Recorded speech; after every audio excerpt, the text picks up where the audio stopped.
প্রিয় দর্শক, স্বাগত জানাচ্ছি সারাদিনের সংবাদে প্রতিদিনের আয়োজন রাত 11টার শীর্ষ সংবাদে। সারা বিশ্বের গুরুত্বপূর্ণ সব সংবাদের শিরোনাম জেনে নিন শুরুতেই।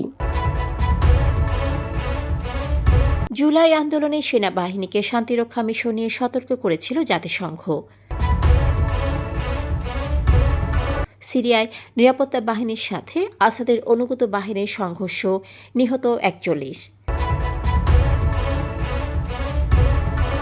ভোটের আগে দৃশ্যমান বিচার কার্যক্রম ও জুলাই সনদের বাস্তবায়ন চাই, বললেন নাহিদ ইসলাম। ট্রাম্পের শুল্ক হুঁশিয়ারির মধ্যেই সাংবাদিকদের সামনে কাঁদলেন ট্রুডো। মুসলিম খেলোয়াড়দের রোজা রাখার উপরে নিষেধাজ্ঞা দিল ফ্রান্স। ভারতের 3 গুণ বেশি প্রতিরক্ষা বাজেট চীনের। 500 অবৈধ বাংলাদেশকে ফেরত পাঠাবে যুক্তরাষ্ট্র, করেছে চিহ্নিত। হিজাব নেকাব পরা ছাত্রীদের পরিচয় শনাক্তে ঢাকা বিশ্ববিদ্যালয়ের নতুন সিদ্ধান্ত। 3 এলওসি প্রকল্প বাতিলের সিদ্ধান্তের দিকে বাংলাদেশ। যুক্তরাষ্ট্রের গোয়েন্দা তথ্য বন্ধের পর ইউক্রেনের পাশে ফ্রান্স। প্রিয় দর্শক, এবারে জেনে নিন বিস্তারিত। ফ্যাশন ব্র্যান্ড মানে আর্ট। জাতিসংঘের মানবাধিকার হাই কমিশনার ভলকার তুর্ক জানান, বাংলাদেশে গত বছরে জুলাই আগস্টের আন্দোলন চলাকালে সেনাবাহিনীকে সতর্ক করা হয়েছিল। তিনি বলেন, আন্দোলন দমনের পথ বেছে নিলে সেনাবাহিনীর শান্তিরক্ষা মিশনে অংশগ্রহণ বন্ধ হতে পারে। বিবিসির হার্ট টক অনুষ্ঠানে তুর্ক এ তথ্য নিশ্চিত করেন। তার সতর্কতার পর বাংলাদেশে রাজনৈতিক পরিবর্তন ঘটে এবং মোহাম্মদ ইউনূস সরকার গঠন করে। সিরিয়ার সাবেক প্রেসিডেন্ট বাশার আল আসাদের অনুগত বাহিনী ও বর্তমান সরকারের নিরাপত্তা বাহিনীর মধ্যে তীব্র সংঘর্ষে 41 জন নিহত হয়েছেন। তাদের মধ্যে 13 জন সরকারি সৈন্য। লাতাকিয়া প্রদেশের রাশিয়া নিয়ন্ত্রিত বিমান ঘাঁটির কাছে হয়। সংঘর্ষের পর ওই এলাকায় কারফিউ জারি করা হয়েছে। জাতীয় নাগরিক পার্টির আহ্বায়ক নাহিদ ইসলাম বলেছেন, যে কোনো নির্বাচনে যাওয়ার আগে দৃশ্যমান বিচার ও জুলাই সনদ বাস্তবায়ন দেখতে চাই।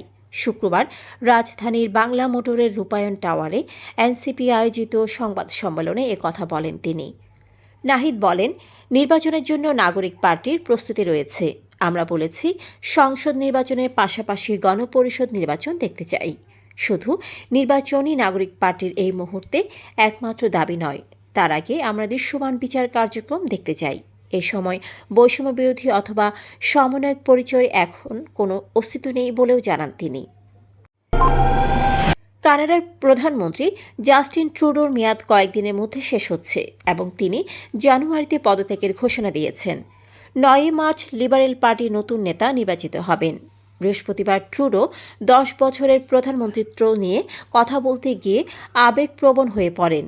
তিনি কানাডার স্বার্থকে প্রাধান্য দেওয়ার কথা জানান এবং ডোনাল্ড ট্রাম্পের শুল্ক নীতির প্রসঙ্গে কানাডার শিশু কিশোর যত্ন নীতির কথা বলার সময় সাংবাদিকদের সামনে কান্না করেন। মুসলিম খেলোয়াড়রা রমজান মাসে রোজা রেখে মাঠে নামেন।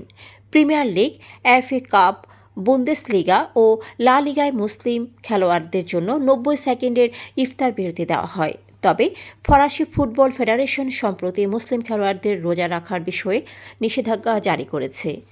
সম্প্রতি সংস্থাটির পক্ষ থেকে এক বিবৃতিতে প্রকাশ করা হয়েছে, যেখানে মুসলিম খেলোয়াড়ের রোজা রাখার বিষয়ে দেওয়া হয়েছে নিষেধাজ্ঞা। যুক্তরাষ্ট্রের সঙ্গে পাল্টাপাল্টি শুল্ক আরোপের পর চীন প্রতিরক্ষা বাজেট 7.2% বাড়িয়ে $245 বিলিয়ন ঘোষণা করেছে, যা যুক্তরাষ্ট্রের পর দ্বিতীয় সর্বোচ্চ।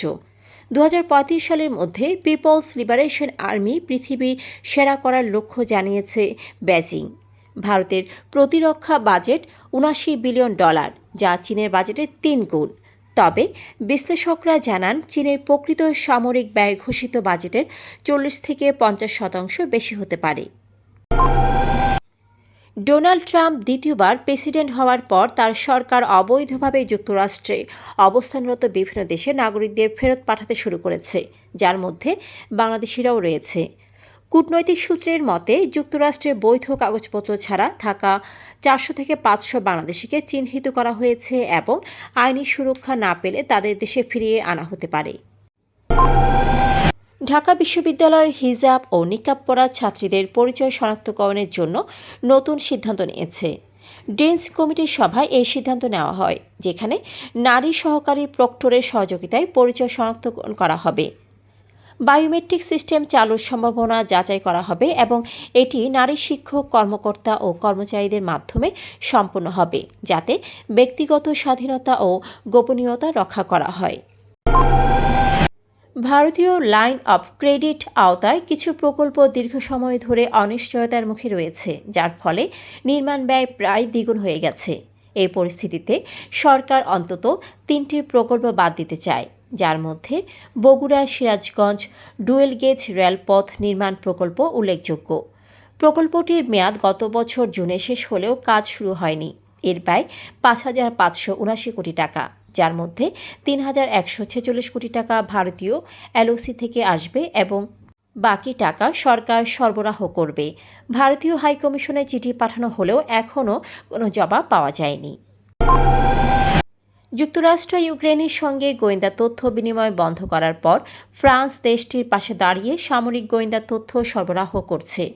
ফরাসি প্রতিরক্ষা মন্ত্রী সেবাস্তিয়ান লেকোর্নো বৃহস্পতিবার এই সহায়তা নিশ্চিত করেন। ইউক্রেনের প্রেসিডেন্ট জেলেনস্কির সঙ্গে ট্রাম্প প্রশাসনের সামরিক সহায়তা বাতিলের পর ফ্রান্স এই পদক্ষেপ নেয়। একদিকে ইউরোপীয় ইউনিয়নের নেতারা বৃহস্পতিবার ব্রাসেলসে রাশিয়ার আগ্রাসনের বিরুদ্ধে ইউক্রেনের সহায়তার জন্য প্রতিরক্ষা ব্যবস্থা শক্তিশালী করার বিষয়ে আলোচনা করেছেন। দর্শক, এতক্ষণ আমাদের সাথে থাকার জন্য ধন্যবাদ। প্রতি মুহূর্তে দেশ বিদেশের গুরুত্বপূর্ণ সব সংবাদ জানতে ভিজিট করুন www.সারাদিনেরসংবাদ.com ও চোখ রাখুন সারাদিনের সংবাদের অফিসিয়াল ফেসবুক পেজে। Fashion brand Mani Art. Men's, ladies and kids wear.